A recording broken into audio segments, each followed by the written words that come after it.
Imagine playing cricket with no helmets, no pads, and no protective gear, while a hard leather ball is flying at your face at 90 miles per hour.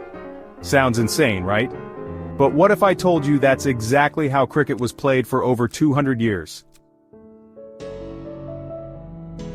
In the early days, cricket was a brutal, lawless game. There were no proper rules, no umpires, and players would often get seriously injured, or worse. Forget the modern game you know today. This was a sport of survival. Welcome to Histoveins, where we uncover the lost and shocking stories of history. If you love discovering hidden truths, make sure to subscribe and join us on this wild journey into cricket's most dangerous era. The earliest forms of cricket were a far cry from the game we see today. Played in open fields with homemade wooden bats, players had no protection from the rock-hard leather balls being hurled at them. The game had no restrictions on short-pitch deliveries, meaning batsmen were constantly at risk of being knocked out, literally. One newspaper from the 1700s even reported that players were frequently carried off the field, bloodied and unconscious. And here's the craziest part, there were no umpires. Disputes were often settled with fistfights, and some games ended in riots. Think today's cricket balls are dangerous? The ones used in the 1700s were even harder.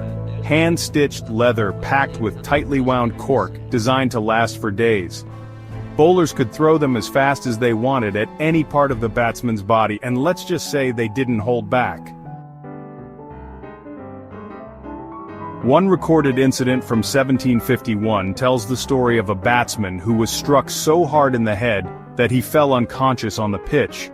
With no medical teams, players were left to recover on their own, or not at all. It wasn't until the late 20th century that helmets became common. Before that, batsmen faced bowlers like Harold Larwood and Jeff Thompson, who bowled at lightning speeds, completely unprotected. Getting hit on the skull by a cricket ball wasn't just painful, it was life-threatening. One of the most tragic cases happened in 1870, when a cricketer named George Summers was struck on the head by a fast delivery. He never regained consciousness, and died soon after. It took over a century for cricket authorities to finally introduce helmets, and even then players were reluctant to wear them, calling them unmanly. In the 1700s, cricket was a free-for-all.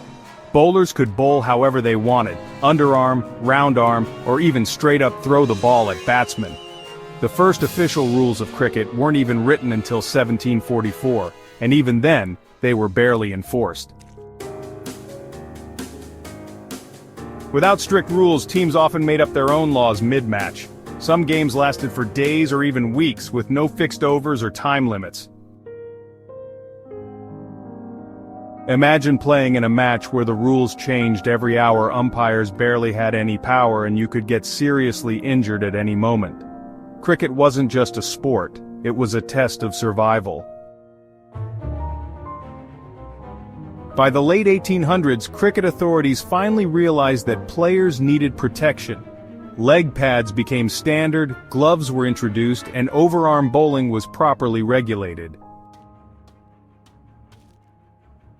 But even in the 1970s, batsmen refused to wear helmets, believing it would make them look weak. It wasn't until Australian cricketer Dennis Amiss started using a helmet in 1977 that the trend caught on. Today, cricket is safer than ever, but it took centuries of injuries, deaths, and dangerous play to reach this point. So the next time you watch a cricket match, remember, players today have it easy compared to the fearless warriors of the past. No helmets, no rules, and no mercy. Early cricket was pure chaos. But what if I told you there's an even crazier story? Watch our next video on the most controversial moments in cricket history. Like, share, and subscribe for more incredible stories from history. See you in the next one.